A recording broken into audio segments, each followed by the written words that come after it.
Die geboorte van Jesus. In 'n klein dorpie met die naam Bethlehem, baie jare gelede, was daar 'n spesiale gebeurtenis wat die wêreld vir altyd sou verander. Dit is die verhaal van die geboorte van Jesus, wat ons elke jaar met Kersfees vier. Maria en Josef was op 'n lang reis vanaf Nasaret na Bethlehem. Maria was swanger en hulle het geweet dat hulle binnekort 'n baba sou hê. Toe hulle uiteindelik in Bethlehem aankom, was die dorp so vol mense dat daar geen plek vir hulle was om te bly nie. Hulle het by baie herberge gevra, maar elke keer was die antwoord dieselfde: geen plek beskikbaar nie. Maria en Josef was moeg en bekommerd. Hulle het geweet dat hulle dringend 'n plek moes vind waar Maria die baba kon kry. Uiteindelik het 'n vriendelike herbergier gesê: ek het geen kamers oor nie, maar daar is 'n stal agter die herberg. Dit is nou nie veel nie, maar julle kan daar bly. Maria en Josef het ingestem en in die stal ingetrek, tussen die diere en mooi. Daardie nag het die wonderwerk gebeur. Jesus, die Seun van God, is gebore.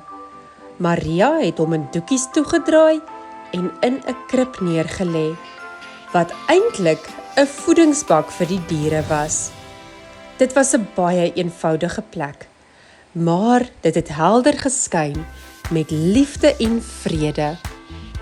Intussen was daar herders in die veld naby Bethlehem, wat oor hulle skape gewaak het. Skielik het 'n helder lig om hulle geskyn en 'n engel van die Here het aan hulle verskyn. Die herders was bang, maar die engel het gesê: moenie bang wees nie. Ek bring goeie tyding van groot blydskap. Vandag is die Redder, Christus die Here, in Bethlehem gebore. Julle sal hom vind toegedraai in doekies en hy lê in 'n krib. Skielik was daar 'n skare engele wat gesing het: eer aan God in die hoogste hemel en vrede op aarde aan die mense van goeie wil. Die herders was oorstelp van blydskap en het dadelik na Bethlehem gegaan om die baba te sien. Toe hulle by die stal aankom, het hulle Maria, Josef en baba Jesus gevind, net soos die engel gesê het. Hulle het neergekniel en die baba aanbid. Hulle het die goeie nuus verder versprei en almal wat dit gehoor het, was verbaas en bly. Ver weg in die ooste het 3 wyse manne 'n helder ster in die lug gesien. Hulle het geweet dit beteken dat 'n groot koning gebore is. Hulle het die ster gevolg tot by Bethlehem. Toe hulle by die huis aankom waar Jesus was, het hulle neergekniel en vir hom geskenke van goud, wierook en mirre gebring. Maria het al die dinge in haar hart bewaar en daaroor nagedink.